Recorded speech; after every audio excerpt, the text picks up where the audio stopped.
Hi, everybody. I'm happy to introduce you to a brand new author on the GW team.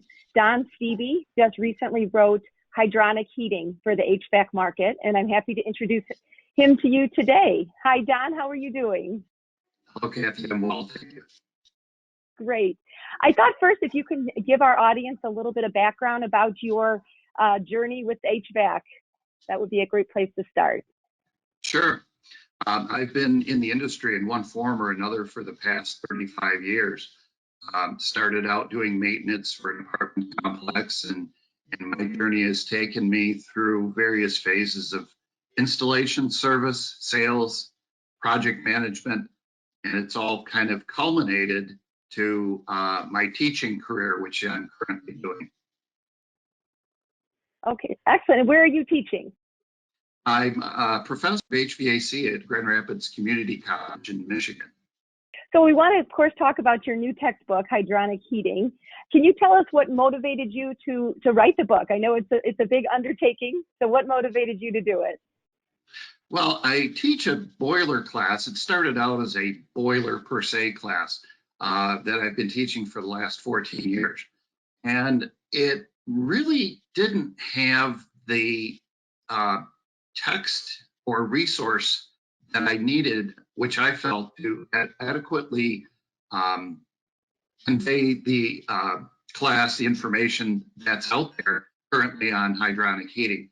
And the industry has changed quite a bit in the last 10 to 20 years. Years ago, steam was the big thing, and this class originated by teaching students who were either working for or planned to work for companies where they needed to be a licensed steam boiler operator. And with today, all the different aspects of hydronic heating with radiant heating and all the different applications, it really needed something that could cross over into not only steam, but hydronics as well. So that was kind of the motivation for me, maybe a little selfish in that I needed something for my own class, but hopefully it'll be something that other instructors can make use of as well. What do you find are some of the challenges that students might face with hydronic heating, and maybe share some ways that your book might help to solve those challenges? Well, a lot of students seem to be more familiar with airflow heating, air source such as residential furnaces and so forth. And there are not as many that are familiar with hydronic heating. Unless they've had a boiler in the house they grew up in, or maybe they are working for a contractor who does hydronic heating, they have not been exposed to it, so therefore it's unfamiliar to them.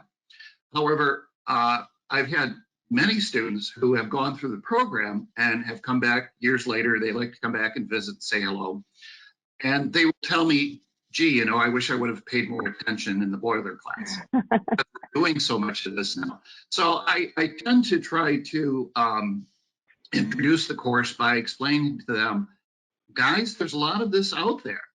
It's not all residential. There's a lot of commercial applications that cross over that the book addresses as well.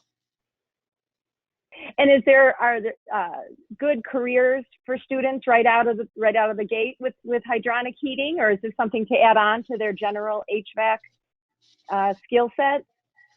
Well, one thing I like about the HVAC industry is I say that we're like the medical industry in that everyone's a specialist. And yes, there are numerous careers out there. You talk to any HVAC wholesaler or contractors, and there's so much work to be done and so much demand for good quality help. So yes, it not only in installation and service and maintenance, but even from a commercial standpoint, if someone loves plumbing and they like to do hydronic plumbing, there's a place for those students as well in the industry who want to specialize in that particular area. How would an instructor integrate your content into their HVAC curriculum? Do you have any advice for instructors? Maybe not all schools have a specific hydronic course. Is there a way to integrate your content into their program? Absolutely. Most courses will have some level of introduction to heating, albeit residential, perhaps forced air. But it's really not that difficult to develop a program, even if an instructor, let's say, doesn't have hydronics in their lab. What we found is that there's a number of wholesalers out there and manufacturers of hydronic equipment, especially boilers, who are interested or willing to donate equipment or to sell equipment at reasonable prices. And most instructors know that whenever they talk to someone who is either a wholesaler, a distributor, dealer, and we say we want to get this product in front of our students, they're usually very receptive to that. So even in small areas or even starting from scratch, it's not that difficult to develop a program. Now, it doesn't just stop at, okay, I'm going to put a boiler in and connect some terminal units to it. Our students have developed trainers on wheels that are portable that we use to teach burner circuitry, to teach radiant floor hydronics, to teach such things as fan coil units, three-way valves, all the different controls. And instead of a boiler, you can use a small electric water heater. So you can use a small vessel that will generate hot water and build some very effective yet simple and portable trainers that can be used for a number of different teaching courses. Are there any instructor challenges that you hear about or that you've faced yourself that you feel that the content in your book or the way the book is organized would help instructors? Yes, a couple of things. The students, especially younger students, and I'm of that age that I can refer to them as you young people, tend to want to work in groups, which is definitely an application which our book can use. Working in groups in the lab, they want to be able to access a lot of information online, which they can do through the book as well on a number of different topics. And they need to know very common sense type information.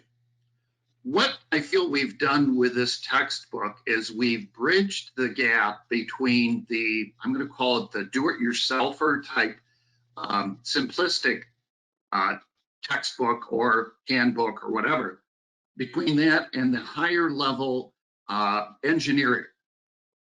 There are books out there that tend to be, I think, on a little higher level than what the introductory students are used to. And so that's what we've really tried to strive, is that, number one, keep it simple and understandable. Number two, bridge the gap between the basics and the advanced. And number three, use it for a number of different applications, residential as well as commercial. Does your book include lab activities for them to use with their trainers or with the equipment? Yes, it will, Cathy. We're developing labs as we speak. I have written a number that I've used personally for our labs, and they've held up very well. They've been well received. So we're going to use those as a basis to broaden them that will reach a number of different applications. And again, we want to approach this with the aspect of here's what you can expect to see in the field, albeit installation, service, maintenance, and repair. And fundamentally, students need to understand all the different parts. So we're going to start by introducing them to the different components, their functionality, how they fit into the system, and go from there. And do you also give them any sort of career advice in the book, any career opportunities where they can take these skills out into the real world? Have you incorporated that into your content? Yes, we've added supplements at the end of several chapters, which we call career connections. And it gives a student an idea of really what's out there, what's available. Whether they want to work, maybe start out working for, let's say, a wholesaler, what to extract, what the wages and benefits are, and expand that into such things as working for a dealer or manufacturer's representative, in addition to a number of different hands-on type applications and careers that are available out there.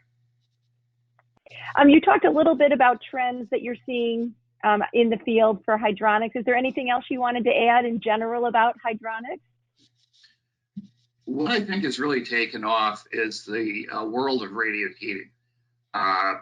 There's a number of different applications for high mass radiant heating, and the book addresses this, and it's not limited to just simply putting radiant heating in a cement floor.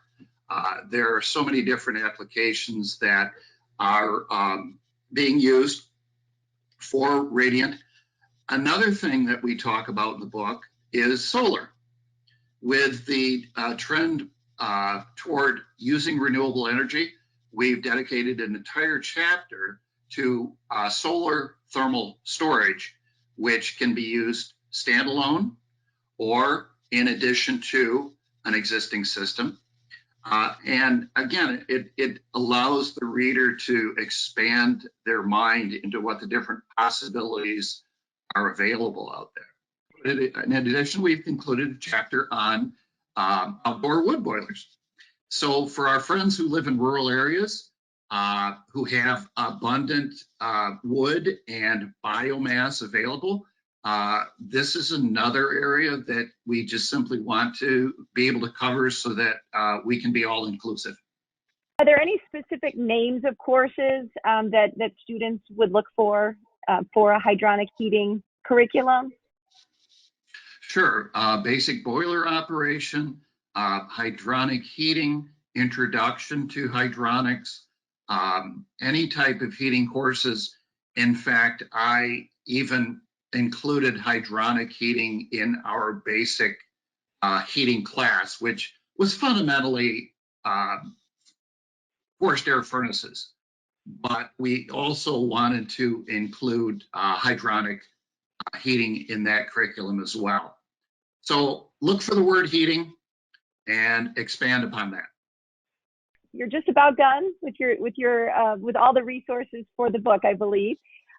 Would you go through the process again if you had to do it over? Yes, I would. It does become a labor of love. I personally have never fashioned myself as a writer. Even though I was good at English in school, it wasn't something that I got all excited about. But I think, again, it's through, necessity is the mother of invention, and where you see an opportunity that you can expand your career skills as well as making it easier for our students to understand and to grow, it was definitely worth it. And I believe the book is due out around the 15th of December. And I've already talked to our bookstore at Grand Rapids Community College and told them to have it ready when our winter courses begin in January. We're hoping more and more of the instructors that are here with us at HVAC Excellence Conference will be, for sure, maybe already have a copy of the book. By the time the conference happens, they may already have a copy of the book in hand. And I'm sure that they'll be happy to connect with you at some point when we are all in person again. Thank you, Cathy. I just wanted to add one more thing as well, is that I'm always open to comments and suggestions. Nobody can expect to know everything. And believe me, there's going to be a lot of people out there who know more than I do about this topic. Anytime they want to share anything where the book can be improved upon, changes, corrections, or anything else, I'd be very receptive to that. Excellent, excellent. Well, if it's good with you, we'll go ahead and share your email address with our audience. so that they can reach out to you personally. And I think that would be great. Collaboration is always powerful. It's a big world out there. I'm getting calls weekly almost from contractors, wholesalers, even manufacturers looking for qualified service people, qualified installers and technicians. So it's a fun time to be in the HVAC industry. It's exciting, it's dynamic, and these students have a huge opportunity to find a very fulfilling career and make a lot of money doing it. Well, that's great. And I think that's the goal at the end of their education. So HVAC does seem like it's a great career opportunity and nice to expand their skill sets with all of these different specific skills, including hydronic heating. So thank you for writing the book, taking the time to commit yourself to the project. And we're happy to introduce you and your book to the HVAC audience. So thank you, Cathy. I appreciate it.